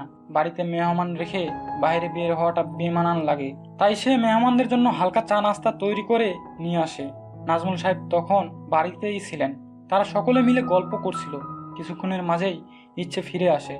এই মুহূর্তে ইচ্ছেকে দেখে সবাই অবাক হয়, কারণ তারা বের হয়েছে বেশিক্ষণ হয়নি। কি রে মা, এত তাড়াতাড়ি ফিরে এলি যে? ঘোরা শেষ? ইচ্ছে ভাঙ্গা মন নিয়ে বাসায় পৌঁছে নিজের বাবাকে দেখে নিজেকে আর সামলে রাখতে পারে না। এই ছোট্ট মনটা ভাঙতে ভাঙতে সেখানে আর কিছুই অবশিষ্ট নেই। সে এ পর্যন্ত কাউকে জানতে দেয়নি তার আর ইহানের ব্যাপারে। সবাই তাদের একটি সুখী দাম্পত্য ভাবত। সে ওই মুহূর্তেই সকলের সামনে বাবাকে জড়িয়ে ধরে টুক করে কেঁদে উঠে। বাবা, প্লিজ আমাকে তোমার সাথে নিয়ে চলো। এখানে থাকলে এবার আমি মরে যাব। আমার মনের সাথে সাথে আমার দেহটাও মরে যাবে। ইচ্ছের এমন আহাজারি মোশাররফ মোড়লের হৃদয় নাড়িয়ে তুলে। তার মেয়ে কি তবে এখানে ভালো নেই? সে কি ভুল জায়গায় মেয়ে বিয়ে দিল? নাজমুল সাহেব, শারমিন বেগম তারাও অবাক হয়ে যায়। হঠাৎ মেয়েটার কি হলো? এসব কেন বলছে? ইচ্ছে, মা আমাকে বল কি হয়েছে তোর? বাবাকে শুধু একবার বল মা। ইচ্ছে তখনও কেঁদে চলছে। প্রত্যেকটা মেয়েরই সব থেকে প্রিয় চরিত্র তাদের বাবা। বাবার সংস্পর্শে থাকলে তারা আরো বেশি আদুরে হয়ে যায়। সেই বাবাকে যদি দুঃখের সময় পাওয়া যায়, তাহলে তার বুকে মাথা রেখে কেঁদেও সুখ পাওয়া যায়। পরিবেশ কেমন থমথমে হয়ে আছে, কারো মুখে কোনো কথা নেই। হাসান ব্যথাতুর চোখে ইচ্ছের দিকে চেয়ে আছে। তার পিচ্চিটা এত কষ্টে আছে, অথচ কখনো কাউকে বোঝাতেই দিল না। সত্যি তার পিচ্চিটা অনেক বড় হয়ে গেছে। ভাই সাহেব, আপনিই বলেন কি ডিসিশন নিবেন ইচ্ছে ইহানের ব্যাপারে? যতদূর বুঝলাম আপনার ছেলে হয়তো আমার মেয়েকে মেনে নিতে পারছে না। বলেই মোশাররফ মোড়ল নাজমুল সাহেবের দিকে তাকালেন। নাজমুল সাহেব তখন নিচের দিকে তাকিয়ে আছেন। সে অত্যন্ত লজ্জিত যে সে ইহানের মতো ছেলের বাবা। এটা ভেবে তাকে চুপ থাকতে দেখে শারমিন বেগম বললেন, আমার মনে হয় ইহানকে ডাকা উচিত, তারপর না হয় একটা সিদ্ধান্তে আসা যাবে। এতক্ষণে হাসান মুখ খুলল। এতক্ষণ সে নীরব দর্শকের মতো সব দেখেছে। আমারও সেটাই ঠিক বলে মনে হচ্ছে। তার থেকেও জানা দরকার তার সমস্যা ঠিক কোন জায়গায়। মোশাররফ মোড়ল মাথা নাড়িয়ে সম্মতি জানালেন। ইচ্ছে তখনও তার বাবার বুকে মাথা রেখে ফুপিয়ে চলছে। আর যে মেয়েটার মন পুরোপুরিভাবে ভেঙে গেছে, তখন থেকে ইহানকে কল করা শুরু হয়, কিন্তু লাভ হয়নি। ঘন্টা পেরিয়ে যেতেই মোশাররফ মোড়ল উঠে দাঁড়ান। আজ তবে আসি ভাই সাহেব, আপনাদের ছেলে ফিরলে আপনারা না হয় তার থেকে সবটা শুনে নেবেন। তিনি ইচ্ছের চোখের পানি মুছে দিয়ে বললেন, চল মা, তোকে এখানে ফেলনা হয়ে পড়ে থাকতে হবে না। তার কথায় শারমিন বেগম চমকে তাকান। কি বলেন ভাই? ইচ্ছে কোথায় যাবে? ও কোথাও যাবে না। শারমিন বেগম ইচ্ছের কাছে এসে ইচ্ছেকে জড়িয়ে ধরে। তুই তোর এই মাকে ছেড়ে কই যাবি? হ্যাঁ, তোর কষ্ট হবে না এই মাকে ছেড়ে? বলতে বলতে শারমিন বেগম এক পর্যায়ে কেঁদে ফেলেন, কিন্তু মোশাররফ মোড়ল তার কথাতেই স্থির ছিলেন। সে তার মেয়েকে কিছুতেই এখানে রেখে যাবেন না। শারমিন বেগমের কান্নায় ইচ্ছের মন গলেছিল। সে বাবাকে সাহস করে বলেওছিল, বাবা, আমি মায়ের কাছে থেকে যাই। মা, বাবা, ইরা আপু, এরা সবাই তো আমায় অনেক ভালোবাসে। ইচ্ছের কথাতেও মোশাররফ মোড়ল তার কথার নড়চড় করেননি। সময় গড়িয়ে রাত গভীর হলো। শীতের প্রকোপ বেড়েছে, হিমেল হাওয়া বইছে। বারান্দায় দাঁড়িয়ে দূর আকাশপানে তাকিয়ে আছে ইহান। তার ভেতরটা কেমন শূন্য লাগছে। অভিমান হচ্ছে খুব ইচ্ছের প্রতি তার। আজ রাত অব্দি অপেক্ষা করতে কেন পারলে না ইচ্ছে? এতটা দিন সহ্য করতে পারলে যখন, আর কয়েকটা ঘন্টা কেন পারলে না? পর মুহূর্তে আবার ভাবে, না, ইচ্ছে যা করেছে সেটা একদম ঠিক আছে। ইহানকে তো এতটুকু শাস্তি পেতেই হতো। রাত বাড়তে থাকে, ঘড়ির কাঁটা এখন 2টার কাছাকাছি। বেডে শুয়ে ইহান এপাশ ওপাশ করছে, কিছুতেই তার চোখে ঘুম ধরা দিচ্ছে না। ঘুমও আজ তাকে একা ফেলে রেখে দূর দেশে পাড়ি জমিয়েছে। দেয়াল ঘড়িতে সময় দেখে নিয়ে মনে মনে কিছু ভাবতেই তার মুখে হাসি ফুটে উঠল। সে আর দেরি না করে দ্রুত রেডি হয়ে নিল। উদ্দেশ্য ইচ্ছে, যেতে যেতে ভোর হয়ে যাবে। তবে ব্যাপার না, এতটুকু কষ্ট করাই যায় বউয়ের জন্য। মোশাররফ মোড়ল মসজিদ থেকে ফিরে বাড়ির সামনে চেয়ার পেতে বসেছিলেন। এটা তার নিত্যদিনের অভ্যাস। তিনি বসে বসে সূর্য উঠতে দেখবেন। অন্ধকার কাটিয়ে দিনের আলো ছড়াতে দেখার মাঝে আলাদা আনন্দ অনুভব করেন তিনি। বাড়ির সামনে কালো রঙের গাড়িটি থামতেই মোশাররফ মোড়ল সেদিকে তীক্ষ্ণ দৃষ্টিতে নিক্ষেপ করলেন। এই ভোরে আবার গাড়ি করে কে এলো? তার ভাবনার সুতো ছিঁড়ে গাড়ি থেকে ইহান নেমে দাঁড়ালো। ইহানকে দেখে মোশাররফ মোড়ল মনে মনে হাসলেন। তিনি জানতেন ইহান আসবে। এবার তিনি এই ছেলেকে নাকে দড়ি দিয়ে ঘুরিয়ে তবে ছাড়বে। আসসালামু আলাইকুম আব্বু। ইহান হাসি মুখে মোশাররফ মোড়লকে সালাম দিল, কিন্তু মোশাররফ মোড়ল তার দিকে ফিরেই তাকালেন না। এমন একটা ভাব ধরলো যেন তার সামনে কেউ নেই, আর না সে কারো কথা শুনছে। ইহান বুঝলো শ্বশুর তার বড্ড ঘাড়তেরা মানুষ। এখান থেকে বউ নিয়ে যেতে তাকে অনেক কাঠখোট পোড়াতে হবে। ওকে, ব্যাপার না, আমার সামনে উত্তর নিতে হবে না। আমি গেলে না হয় উত্তর নিবেন। ইহান পাশ কাটিয়ে বাড়ির ভিতর চলে গেল। বাড়িটি পুরনো আমলের দোতলা ভবন। পুরো বাড়িতে রাউন্ড করে বারান্দা রয়েছে। ইহান চলে যেতেই মোশাররফ মোড়ল বললেন, আমিও দেখব কিভাবে এখান থেকে আমার মেয়েকে তুমি নিয়ে যাও। আমি জমিদার মোশাররফ মোড়ল। ইহান ভিতরে ঢুকতেই তার শাশুড়ি সামনে পড়ে। তিনি তখন স্বামীর জন্য চায়ের পেয়ালা হাতে উঠানের উদ্দেশ্যে বের হচ্ছিল। আসসালামু আলাইকুম মা, কেমন আছেন? হঠাৎ এই ভোরে ইহানকে দেখে নাজিয়া খাতুন চমকান। কাল সে ইচ্ছের কাছ থেকে সবটা শুনেছেন, তবে ইচ্ছেকে এভাবে নিয়ে আসায় তিনি খুশি হননি। ওদের স্বামী স্ত্রীর ব্যাপার ওরা মিটাবে, সেখানে মেয়ের বাবার এভাবে নাক গলানো তার পছন্দ হয়নি। এই ভোরে জামাইকে দেখে তিনি বেশ খুশি হন। আরে জামাই বাবা যে, এসো এসো বসো। মনে হচ্ছে রাতে রওনা দিয়েছ। তুমি বরং ইচ্ছের ঘরে যাও, ওখান থেকে ফ্রেশ হয়ে এসো। আমি ততক্ষণে নাস্তা রেডি করে ফেলি। আর একটু ঘুমিয়ে নিও, রাতে তো ঘুমাতে পারোনি। ইহান আলতো হেসে বলল, মা ব্যস্ত হবে না। তা কি করে হয় বলো তো, কতদিন বাদে এলে? বলতে বলতে সে কাজের মেয়ে রেবেকাকে ডাকলেন আর বললেন, তোর দুলাভাইকে ইচ্ছের রুমটা দেখিয়ে দে। রেবেকা মাথা নাড়ল। রেবেকা ইহানকে ইচ্ছের রুম দেখিয়ে দিল। দোতলার ডান পাশের প্রথম রুমটাই ইচ্ছের। রেবেকা যেতেই ইহান রুমের দরজায় হালকা করাঘাত করে। সে জানে ইচ্ছে ভরে উঠে যায়, কিন্তু অনেক সময় কেটে যাওয়ার পরেও যখন ভেতর থেকে আওয়াজ আসে না, তখন ইহান আলতো করে দরজা ঠেলে রুমে ঢুকে পড়ে। তার চোখ যায় বিছানায় কাঁথা গায়ে জড়িয়ে ঘুমিয়ে থাকা ইচ্ছের দিকে। মেয়েটা এখনো ঘুমিয়ে আছে, চোখ মুখ লাল হয়ে আছে, হয়তো সারা রাত কেঁদে কাটিয়েছে। ইহান নিঃশব্দে দরজা ভেতর থেকে বন্ধ করে দিল। হাতে থাকা জিনিসগুলো টেবিলে রেখে ফ্রেশ হতে চলে যায়। শহরের তুলনায় গ্রামের দিকে শীতের প্রকোপ বেশি। এখানে হাড় কাঁপানো শীত পড়ে গেছে। ফ্রেশ হয়ে বের হতেই ইহানের কাঁপাকাঁপি অবস্থা। সে ধীরে পায়ে বেডের দিকে এগিয়ে গেল। অতি সাবধানে ইচ্ছের কাঁথার মাঝে নিজেকে মুড়িয়ে নিল। কিন্তু সমস্যা হলো, বেডে বালিশ একটাই, যা ইচ্ছের মাথার নিচে অবস্থান করছে। সে আর কিছু না ভেবে ইচ্ছের বালিশের এক কোণে মাথা রেখে ইচ্ছের গা ঘেঁষে শুয়ে পড়ল, আর হাত দ্বারা ইচ্ছের কোমর জড়িয়ে ধরে কোল বালিশ বানালো। উষ্ণ শরীরে হঠাৎ ঠান্ডা স্পর্শ পেয়ে ইচ্ছের পুরো শরীর কেঁপে উঠল। তৎক্ষণাৎ সে চোখ মেলে তাকালো। চোখ মেলতেই তার খেয়াল হলো সে এখন তার বাবার বাড়িতে নিজের রুমে শুয়ে আছে। তাহলে তাকে আষ্টে পিষ্টে এভাবে জড়িয়ে রেখেছে কে? মুহূর্তেই মনের মাঝে ভয় জেগে ধরল। মার কাছ থেকে সে অনেকবার শুনেছে জিনের গল্প। এখন রীতিমতো তার ভয়ে হাত পা কাঁপছে। ঘাড়ে কারো উষ্ণ নিঃশ্বাস অনুভব হচ্ছে। ভয় তার হাত পা অবশ হয়ে আসছে, কিন্তু তাকে ভয় পেলে চলবে না। যেভাবেই হোক রুম থেকে বের হতে হবে। ইচ্ছে এবার তার হাতের কনুই দ্বারা আঁকড়ে ধরা ব্যক্তিকে আঘাত করে নিজেকে ছাড়ানোর চেষ্টা করতেই বিপরীতে থাকা ব্যক্তি কুকড়ে উঠল। আহ, এভাবে বুঝি কেউ তার বরকে আঘাত করে? ইহানের কণ্ঠ শুনতেই ইচ্ছে চমকে উঠে বসলো। সত্যি ইহান তার সামনে। ইচ্ছে যেন বিশ্বাস করতে পারছে না। আঘাতটা ইহানের বুকে লেগেছে, বেশ জোরেই লেগেছে। ব্যথায় বুক চেপে চোখ মুখ কুঁচকে রেখেছে ইহান। ইচ্ছের খারাপ লাগলো। না বুঝেই সে অনেক জোরে আঘাত দিয়ে ফেলেছে ইহানকে। ইচ্ছে ব্যস্ত হয়ে ইহানের কাজ ঘেঁষে বসলো। দেখি কোথায় লেগেছে। আমি সত্যি সরি, বুঝতে পারিনি এটা আপনি ছিলেন। ইচ্ছের চোখের দৃষ্টি চঞ্চল, চোখে মুখে ভয় স্পষ্ট। ইহানের ব্যথা পাওয়া নিয়ে সে খুবই আহত, সেটাই ইহান বুঝতে পারলো।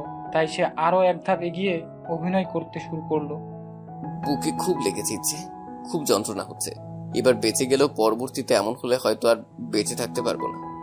ইচ্ছের মুখে আধার ছেয়ে গেল, চোখে জলধারা নামতে লাগলো। কি সব বলছেন আপনি? অনেক কষ্ট হচ্ছে। দাঁড়ান, আমি ডাক্তার আনার ব্যবস্থা করছি। ইহান ইচ্ছের হাত ধরে আটকালো। ডাক্তারের চিকিৎসা করতে পারবে না ইচ্ছে, এই চিকিৎসা কেবল তোমাকে দিয়েই সম্ভব। ইচ্ছে কিছু না বুঝতে পেরে ইহানের মুখের দিকে চেয়ে রইল। ইহানের এই জটিল কথা তার বোধগম্য হলো না। ইহান বুঝলো ইচ্ছে তার কথার মানে বুঝতে পারেনি। আমায় একা রেখে চলে আসে আমি খুব আহত হয়েছি ইচ্ছে। ইচ্ছের চোখে চোখ রেখে বলল ইহান। বুকের বাঁ পাশে হাত রেখে ইশারা করে বলল, এখানে খুব যন্ত্রণা হয়েছে, পুড়ে গেছে ভেতরটা, তবে অঙ্গার হয়ে যায়নি, কিছুটা বেঁচে আছে, যা কেবল তোমার সংস্পর্শে আবার পুরোপুরি বেঁচে উঠবে। ইচ্ছে এবার ইহানের কথার অর্থ বুঝলো। ইহানের কথা শুনে মনে মনে খুশি হলেও পরবর্তীতে তার করা অবহেলাগুলো মনে পড়তেই নিমিষেই সে খুশি মিলিয়ে গেল। না, সে মানবে না। এত সহজে কেন সে মেনে নিবে? কম কষ্ট দিয়েছে নাকি তাকে ইহান? সব কষ্ট শুধু আসলে ফেরত নিবে সে। এতদিন ইহান তার নরম মনটা দেখেছে, এবার সে তার কঠিন রূপটাও দেখবে। বদ লোকটাকে সায়স্তা করবে সে। জানেন তো ইহান, আমার জীবনের প্রথম প্রেম, প্রথম ভালোবাসা দুটোই আপনি। প্রথম দেখাতেই প্রেমে পড়েছিলাম আপনার। তখন হয়তো ভালোবেসে উঠতে পারিনি, তবে ভালো লাগা আর নাম না জানা নতুন এক অনুভূতির সাথে পরিচিত হয়েছিলাম। আপনি যখন কথা বলতেন আমি চেয়ে চেয়ে দেখতাম। আপনার কথা বলার স্টাইলটা আমার খুব ভালো লাগতো, এখনো লাগে। কথায় আছে, যাকে ভালো লাগে তার দোষগুলোও নাকি ভালো লাগে। প্রথম থেকেই আপনি আমার সাথে খুব একটা কথা বলতেন না, তবে যতটুকু বলতেন হাসি মুখে বলতেন। আপনার সেই হাসিতেই আমি ভালোবাসা খুঁজতে ব্যস্ত হয়ে পড়তাম। ওই সামান্য হাসিতেই আমি মুগ্ধ হতাম। তবে যত দিন বাড়তে লাগলো আমার সাথে আপনার কথা বলার পরিমাণও তত কমে আসতে লাগলো। আস্তে আস্তে আমার মনে হলো আপনি আমার উপর বিরক্ত হন। শুধু বিরক্ত না, প্রচন্ড রকম বিরক্ত হন। কিন্তু ততদিনের আপনার প্রতি আমার ভালোবাসাটাও হয়ে গিয়েছিল। আপনার ভালোবাসা পাওয়ার জন্য দিন দিন তৃষ্ণার্থ হয়ে উঠছিলাম, বেসামাল হয়ে যাচ্ছিলাম। বারবার ছোট ছোট আবেদন নিয়ে আপনার কাছে হাজির হতাম, কিন্তু প্রতিবারই আপনি আমায় আশাহত করে আমার ছোট্ট মনটাকে ভেঙে গুড়িয়ে দিতেন। কষ্ট পেতাম, কাঁদতাম, তবে এই বেহায়া মন আবারও নির্লজ্জের মতো আপনার কাছে ছুটে যেত। অভিমান যে হতো না তেমনটি না, অভিমান হতো, খুব অভিমান হতো। তবে অভিমানকে আমি প্রশ্রয় দিতাম না। অভিমানকে প্রশ্রয় দিলে হয়তো এতটা দিন আপনার অবহেলা সহ্য করতে পারতাম না। সহ্য ক্ষমতা হয়তো অনেক আগেই হারিয়ে ফেলতাম। কিন্তু আমি চাই না কখন আপনার উপর থেকে আমার ভালোবাসা হারিয়ে যাক। আমি তো সারাটা জীবন আপনাকে ভালোবেসে কাটিয়ে দিতে চাই। আপনার থেকে অবহেলা পেয়ে রাতে যখন বারান্দায় দাঁড়িয়ে অন্ধকারের মাঝে নিজের কষ্টগুলোকে উড়িয়ে দিতাম, তখন অন্ধকার ওই আকাশের বুকে হাজার তারার মেলা দেখে খুব কষ্ট হতো। কারণ আকাশের বুকে হাজার তারার মেলা আর আমার বুকের মাঝটা অন্ধকারে ঘেরা। তবে পার্থক্য হলো তার বুক উজ্জ্বল করে রাখার জন্য অনেক তারা রয়েছে, তবে আমার কাছে কেন তারা নেই?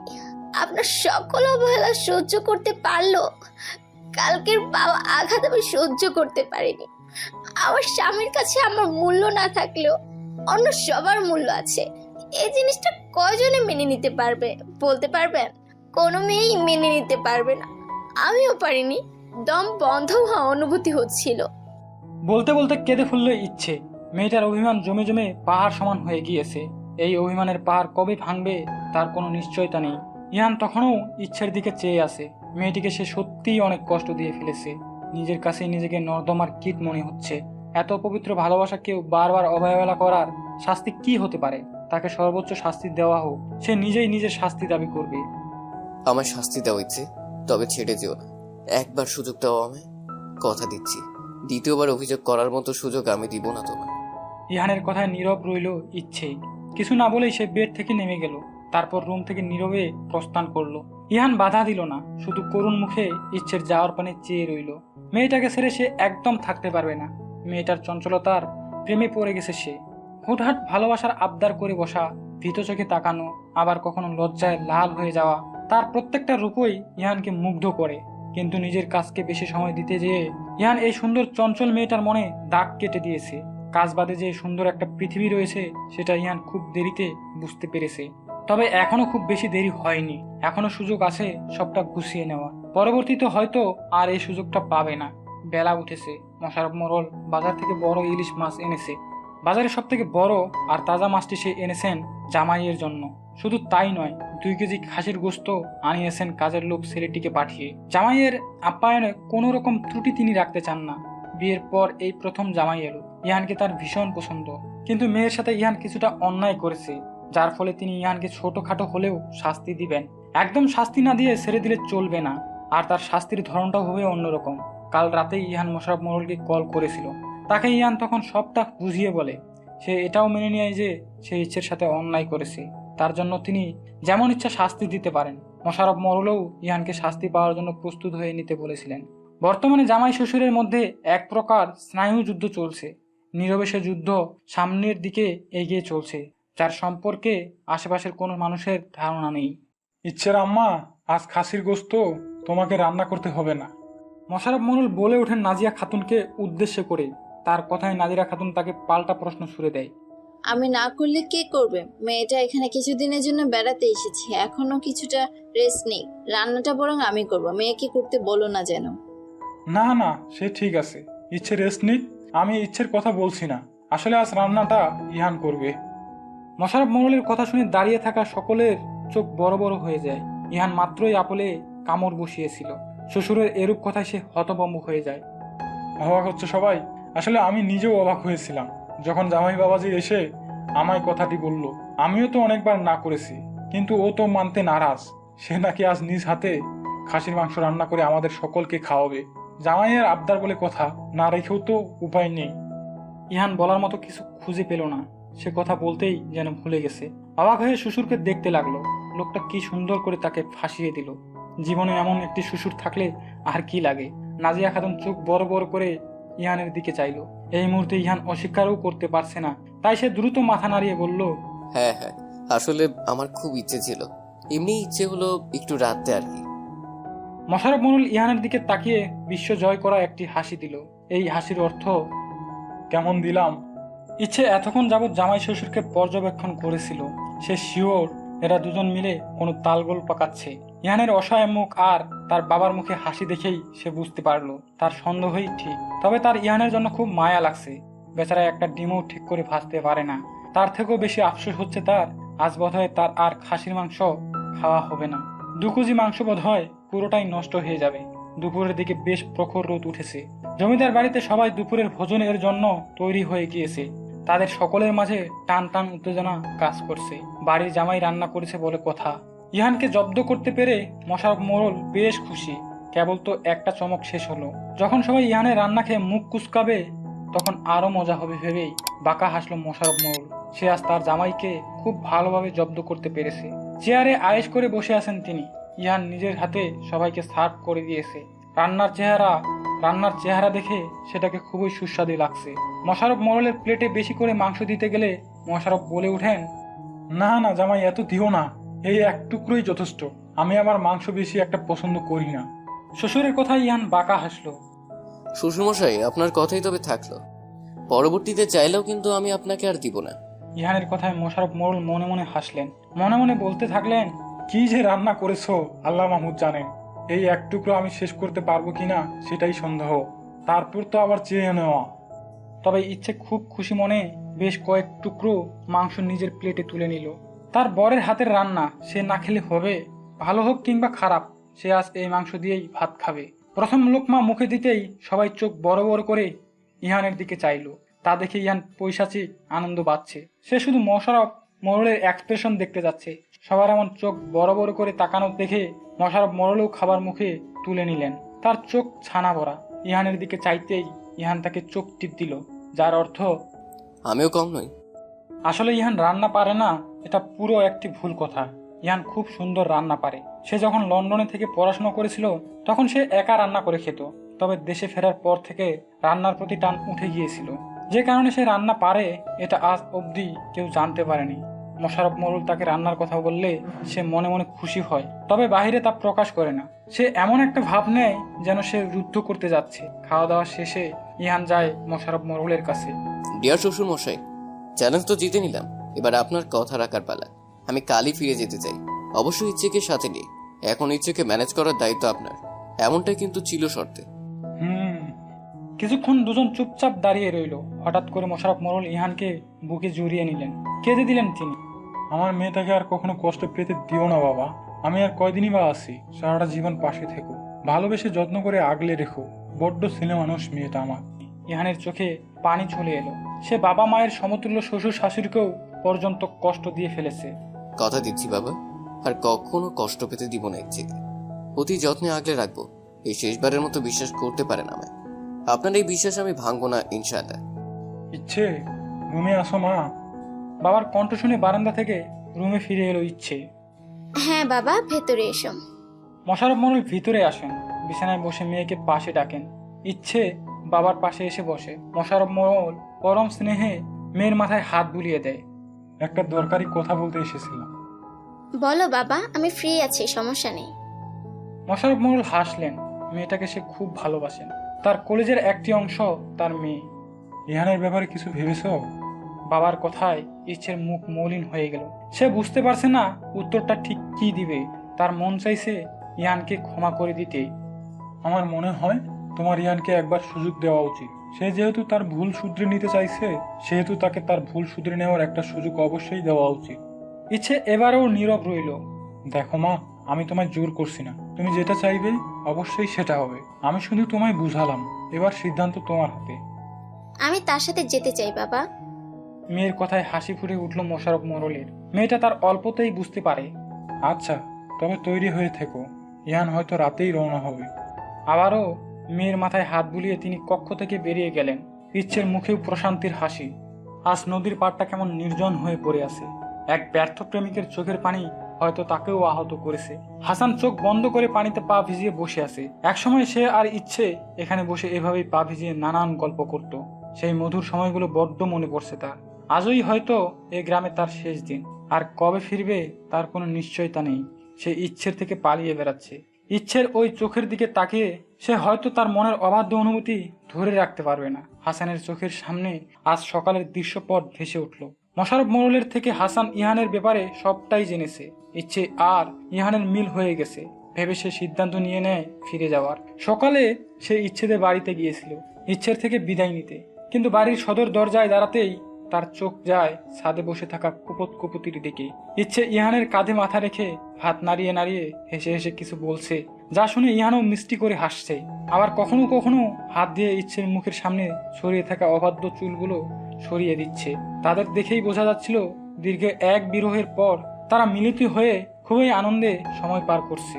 হাসান কিছু সময়ের জন্য থমকায় ইচ্ছের ওই হাসি মাখা মুখ দেখে, কিন্তু পরক্ষণেই চোখ সরিয়ে নেয়। কারণ অন্যের অর্ধাঙ্গিনীর রূপে মুগ্ধ হওয়ার অধিকার তার নেই।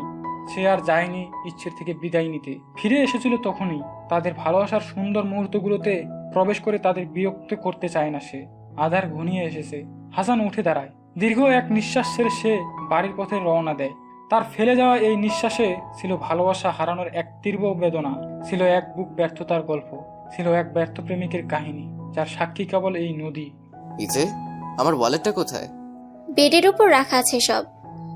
রান্নাঘর থেকে চিৎকার করে জানালো ইচ্ছে। ইহানের এবার মেজাজ খারাপ হলো। এই মেয়েটা একটুও বুঝে না সে এখন ইচ্ছেকে একান্তভাবে চাইছে।